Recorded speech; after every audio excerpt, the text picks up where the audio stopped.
Hello everyone, जय हिंद। तो देखिए आप लोगों के लिए जो मंथली करंट अफेयर की सीरीज है ना, इसमें हम सितंबर मंथ का जो मंथली कंपाइलेशन है ये डिस्कस करने जा रहे हैं। सितंबर मंथ के मुझे लगभग 150 से 160 क्वेश्चन इंपॉर्टेंट लगे। और यदि ये सभी क्वेश्चन मैं एक ही वीडियो में कराती तो वीडियो बहुत ज्यादा लंबा हो जाता, इसलिए इसे मैंने दो पार्ट में डिवाइड किया है। आज का जो वीडियो इसमें हम लगभग 80 से 85 क्वेश्चन डिस्कस कर लेंगे। बाकी जो शेष क्वेश्चन बच जाएंगे ये मैं पार्ट 2 में आप लोगों को कवर करा दूंगी। बहुत ज्यादा वीडियो लंबा होने से आप लोग भी बोर हो जाएंगे और फिर देखेंगे नहीं। ठीक है, इंटरेस्ट भी इससे खत्म होगा। तो चलिए, बहुत दिन से क्लास नहीं हुई है, तो आज की इस वीडियो में हम 80-85 क्वेश्चन है जो कि डिस्कस कर लेते हैं। और फिर इसके बाद अक्टूबर का भी, फिर प्रीवियस हम डिस्कस करेंगे, अगस्त का, सितंबर का, और बाकी जो रह जाएंगे मंथली वो भी हम कवर कर लेंगे। स्टार्ट करते हैं हमारा पहला क्वेश्चन। प्रधानमंत्री नरेंद्र मोदी जी ने 1745 करोड़ रुपए की लागत से बनी दुनिया की सबसे लंबी शाखा नहर का उद्घाटन कहाँ किया है? तो इसका उद्घाटन प्रधानमंत्री नरेंद्र मोदी जी ने किया है गुजरात में। अभी कुछ समय पहले ये गुजरात के दौरे पर थी। तो नरेंद्र मोदी जी ने सरदार सरोवर परियोजना की कक्ष शाखा नहर का उद्घाटन किया है। अब एग्जाम में आपके कुछ स्टैटिक में ऐसे प्रश्न पूछे जाते हैं कि सरदार सरोवर बांध है जो ये किस नदी पर है? तो ये नर्मदा नदी पर है। ये जो नर्मदा नदी है ना, ये अमरकंटक से निकलती है। अमरकंटक ये मध्य प्रदेश में है। मैकल सतपुड़ा पहाड़ी से निकलती है, मध्य प्रदेश में तो बहती ही है, कुछ हिस्सा इसका महाराष्ट्र में, और अंत में ये महाराष्ट्र से प्रवाहित होते हुए खंबात की खाड़ी में गिर जाती है। तो प्रधानमंत्री नरेंद्र मोदी जी ने ये जो कक्ष शाखा नहर का उद्घाटन किया है, ये 357.16 किलोमीटर लंबी है। और इसके एक हिस्से का उद्घाटन प्रधानमंत्री नरेंद्र मोदी जी ने 2017 में ही कर दिया था, और बाकी हिस्से का जो उद्घाटन है ये अभी किया गया है। यह नहर कक्ष में सिंचाई की सुविधा प्रदान करने के लिए और कक्ष जिले के सभी गांवों में और सभी कस्बों में पेयजल यानी कि पीने का पानी उपलब्ध कराएगी। गुजरात की राजधानी गांधीनगर है। मैप में आप देख सकते हैं, इंडिया के नक्शे में ये है गुजरात की लोकेशन। गांधीनगर इसकी राजधानी है। गांधीनगर को भी यदि आप करंट से रिलेट करोगे तो यहाँ अभी हाल ही में डेफ एक्सपो का आयोजन किया जाना है। डेफ एक्सपो यानी कि डिफेंस एक्सपो हर 2 साल में रक्षा मंत्रालय के द्वारा ये आयोजित किया जाता है। इसके अलावा एक इंडेक्स आप रिलेट कर सकते हो गुजरात से रिलेटेड, गुड गवर्नेंस इंडेक्स, इसमें गुजरात रहा है टॉप पर। अब मैं गुजरात के यहाँ एक ही 2 फैक्ट बताऊंगी, क्योंकि इतना लंबा ये सीरीज चलना है, गुजरात का डिस्कशन बार बार आएगा, तो हर बार हम कुछ नए फैक्ट यहाँ से हम रिलेट करते चलेंगे। यहाँ से हम अदर ऑप्शन के बारे में डिस्कस कर लेते हैं। देखिए, डिस्कशन किया जा रहा है कि प्रधानमंत्री नरेंद्र मोदी जी ने उद्घाटन किया है, कहाँ? गुजरात में। वैसे ही आप अदर राज्यों को भी रिलेट कर सकते हो। चलो हम गुजरात से ही रिलेट करो तो अटल ब्रिज का उद्घाटन प्रधानमंत्री नरेंद्र मोदी जी ने साबरमती नदी पर गुजरात में ही किया है। उत्तर प्रदेश में क्या उद्घाटन किया है? तो काशी विश्वनाथ कॉरिडोर, काशी विश्वनाथ कॉरिडोर का उद्घाटन कहाँ किया गया है? उत्तर प्रदेश में। कहा? तो वाराणसी, जो कि इनका निर्वाचन क्षेत्र है, यहाँ किया गया है। उत्तराखंड में केदारनाथ, केदारनाथ मूवी आप लोगों ने देखी होगी। तो केदारनाथ में जो बाढ़ आई थी ना, इसके बाद आदि शंकराचार्य जी की जो प्रतिमा है क्षतिग्रस्त हो गई थी, तो इनकी एक नई प्रतिमा का जो अनावरण है ये किया गया है प्रधानमंत्री नरेंद्र मोदी जी के द्वारा। हरियाणा से यदि आप रिलेट करोगे तो पानीपत। अब यहाँ से पानीपत की लड़ाई आप लोगों को नहीं याद करनी, वो हिस्ट्री का टॉपिक है। करंट से रिलेट करोगे तो भारत का 2G एथेनॉल प्लांट है ना, जो हिंदी में ही लिख देती हूँ, ऊपर की चीजें इंग्लिश में हो गई, कोई दिक्कत नहीं है। पीडीएफ आप लोगों के लिए रिक्वेस्ट है कि ना, पीडीएफ आप लोग प्रिंट आउट नहीं निकलवाएंगे, इसलिए मैं हमेशा मना करती हूँ, क्योंकि इससे आपके देखिए पैसे भी वेस्ट होने हैं। जब आपको सारी चीजें डिटेल में मिल रही हैं, रिटर्न फॉर्मेट में मिल रही हैं, तो क्यों ही आपको इसमें पैसे खर्च करने हैं? पीडीएफ के लिए या प्रिंट आउट निकलवाने के लिए कोई परेशान नहीं होंगे। अगला प्रश्न है, मिस डीबा यूनिवर्स 2022 का खिताब किसने जीता है? तो रिसेंटली जो दिविता दत्ता है, इन्होंने मिस डीबा यूनिवर्स खिताब जीत लिया है। मतलब कि अब जो मिस यूनिवर्स खिताब कंपटीशन होगा वर्ल्ड लेवल पर, इसमें ये भारत का प्रतिनिधित्व करेंगी। अन्य ऑप्शन में पल्लवी सिंह, खुशी पटेल, सिनी सेट्टी, इन सभी के नामों का डिस्कशन आया है। इन्होंने कौन कौन से अवार्ड जीते हैं पिछले 6 महीनों की मैं बात करूं तो ये मैंने एक ही स्लाइड में लिख दिया है। जैसे कि दिविता राय, ये miss diva universe. Miss India world wide, जो कि भारत के बाहर सबसे लंबे समय तक चलने वाली ब्यूटी कॉम्पिटिशन है, खुशी पटेल ने जीता है। मिस इंडिया यूएसए का खिताब आर्या वालवेकर ने। Miss universe divine Pallavi Singh, और फेमिना मिस इंडिया ये सिनी सेट्टी ने जीता है। सिनी सेट्टी ने जीता है, मतलब कि अब जो मिस वर्ल्ड की प्रतियोगिता होगी इसमें भारत को रिप्रेजेंट करेंगी। अगला प्रश्न है, अंतरराष्ट्रीय क्रिकेट में 950 विकेट पूरे करने वाले दुनिया के पहले तेज गेंदबाज कौन बने हैं? रिसेंटली जो जेम्स एंडरसन है, जो कि इंग्लैंड के तेज गेंदबाज हैं, ये 950 विकेट पूरा करने वाले दुनिया के पहले तेज गेंदबाज बने हैं।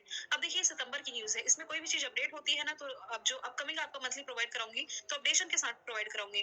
मान लीजिए 950 विकेट इन्होंने पूरे कर लिए, अब कोई और क्रिकेटर या गेंदबाज इनसे आगे निकल जाए, चीजें अपडेट होंगी तो वो भी मैं आप लोगों के लिए मॉडिफाई कर दूंगी। तो कभी कभी एग्जाम में खिलाड़ी या उनसे रिलेटेड खेल या उनसे रिलेटेड कंट्री पूछी जाती है। तो जेम्स एंडरसन नाम है खिलाड़ी का, क्रिकेट से रिलेटेड है, और ये इंग्लैंड से रिलेटेड हो जाएंगे।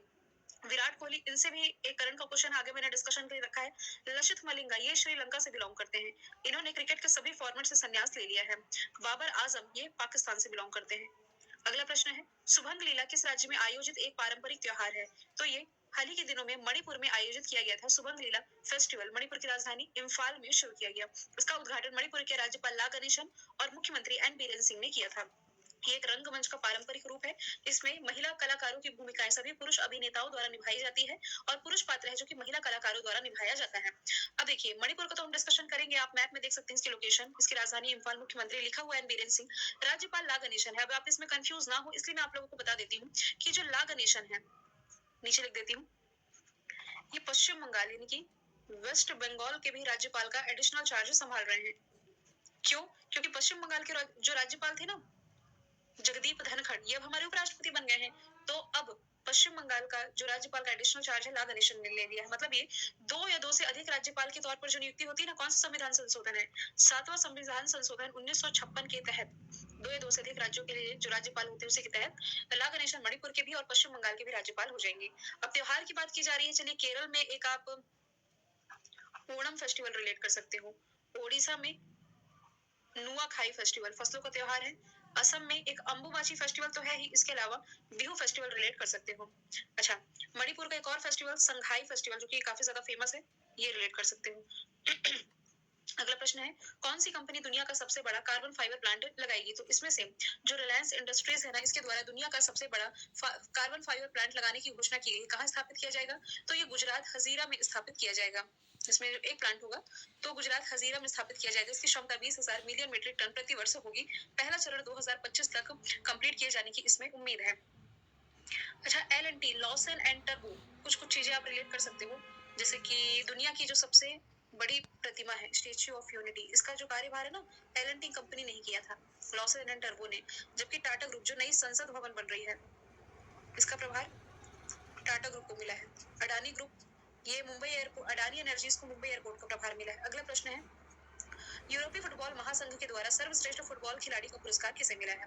तो देखिए मेल कैटेगरी में यदि मैं बात करूं तो करीम बेंजेमा जो कि फ्रांस से बिलोंग करते हैं, और फीमेल कैटेगरी में एलेक्सिया पुटेलस जो कि स्पेन से बिलोंग करती है, इन दोनों को ही ये पुरस्कार मिला है। बोथ ए एंड बी इसका राइट आंसर हो जाएगा।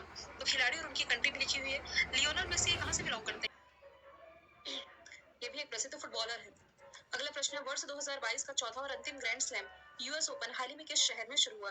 आप सभी को पता है स्पोर्ट्स का टॉपिक, हालांकि मैंने आप लोगों को एप्लीकेशन पर प्रोवाइड कराया है। साल भर में टेनिस के टोटल 4 ग्रैंड स्लैम होते हैं। सबसे पहले होता है ऑस्ट्रेलियन ओपन जनवरी फरवरी के टाइम, फिर मार्च अप्रैल के टाइम फ्रेंच ओपन, मई जून के टाइम होता है विंबलडन ओपन जो कि सबसे पुराना ग्रैंड स्लैम है। अंत में अगस्त सितंबर के टाइम में ना, अक्टूबर में कभी कभी हो जाता है, ये होता है यूएस ओपन होता है। तो रिसेंटली सबसे लास्ट में अमेरिका का जो न्यूयॉर्क शहर है, यहाँ यूएस ओपन संपन्न हुआ है। अब देखिए, अच्छा यहाँ यूएस ओपन में भी जो विजेता है इसकी घोषणा की जा चुकी है, लेकिन यहाँ नामों की लिस्ट में मैं ये एक चीज मिस कर गई हूँ, मोडिफाई कर दूंगी। अभी यदि हम क्वेश्चन को बस सॉल्व करें तो न्यूयॉर्क इसका राइट आंसर हो जाएगा। इसके पहले जो हुए थे Australian open, French open, Wimbledon open, तो ऑस्ट्रेलियन ओपन में पुरुष एकल का खिताब और फ्रेंच ओपन में पुरुष एकल का खिताब, दोनों में ही राफेल नडाल जो कि स्पेन से बिलोंग करते हैं, ये इसमें विजेता रहे। वुमेन कैटेगरी में एशले बार्टी जो कि ऑस्ट्रेलिया से बिलोंग करती है, ये क्रिकेट नहीं टेनिस से संन्यास ले चुकी हैं। ईगा स्विटेक, ये फ्रेंच ओपन में वुमेन कैटेगरी में। विंबलडन ओपन में नोवाक जोकोविक कहाँ से बिलोंग करते हैं? सर्बिया से। और फिर कजाकिस्तानी एलेना रायबेकिना, इन्होंने वुमेन कैटेगरी में ये अवार्ड अपने नाम किया है। एक सेकंड रुकेंगे। अच्छा, ये चीज मैं आपको स्पष्ट कर दूं कि ये जो आपके टेनिस के जितने भी ग्रैंड स्लैम होते हैं ना, ये 5 कैटेगरी में इसके विजेता होते हैं। एक तो मेन सिंगल, एक होता है वुमेन सिंगल यानी कि महिला एकल और पुरुष एकल, एक होता है मेंस डबल, एक होता है वुमेन्स डबल यानी कि महिला युगल और पुरुष युगल, और एक होता है मिक्स डबल। लेकिन इसमें से जो सबसे ज्यादा पूछी जाती है ना, ये मेन सिंगल और वुमेन सिंगल का ही पूछा जाता है, इसलिए मैं आपको बता रही हूँ। तो अब यहाँ पर यूएस ओपन जो सबसे लास्ट में हुआ है, इसमें मेन सिंगल और वुमेन सिंगल का यहाँ नहीं लिख पाई हूँ। पीडीएफ जब आपको प्रोवाइड कराऊंगी तो उसमें लिख दूंगी। ओरली आपको बता देती हूँ, मेन सिंगल का टाइटल कार्लोस अल्कराज ने जीता है और वुमेन कैटेगरी में ईगा स्विटेक ने। ठीक है। जो ऑस्ट्रेलियन ओपन होता है ऑस्ट्रेलिया के मेलबर्न में, पेरिस में आपका फ्रेंच ओपन, और विंबलडन ओपन ये लंदन में। अगला प्रश्न, भारतीय ओलंपिक संघ के नए अध्यक्ष कौन बने? नरेंद्र ध्रुव बत्रा जो थे, इन्होंने इस्तीफा दे दिया, जिसके बाद से नए अध्यक्ष के रूप में अदिल सुमरीवाला की जो नियुक्ति है ये की गई है। अब इसमें भी अपडेट होगा कोई चीज। देखिए नियुक्तियां है जो मैं नहीं कह सकती कि सितंबर में कुछ और थी, अक्टूबर में कुछ और हो जाए, इसलिए यदि अपडेट होता है तो मैं आपको अपडेशन के साथ ये प्रोवाइड कराऊंगी। भारतीय ओलंपिक संघ के नए अध्यक्ष ये बन गए हैं। थॉमस बाक, ये किसके अध्यक्ष हैं? इंटरनेशनल ओलंपिक कमेटी के। Greg Barclay, international cricket council के। अगला प्रश्न, 1 सितंबर 2022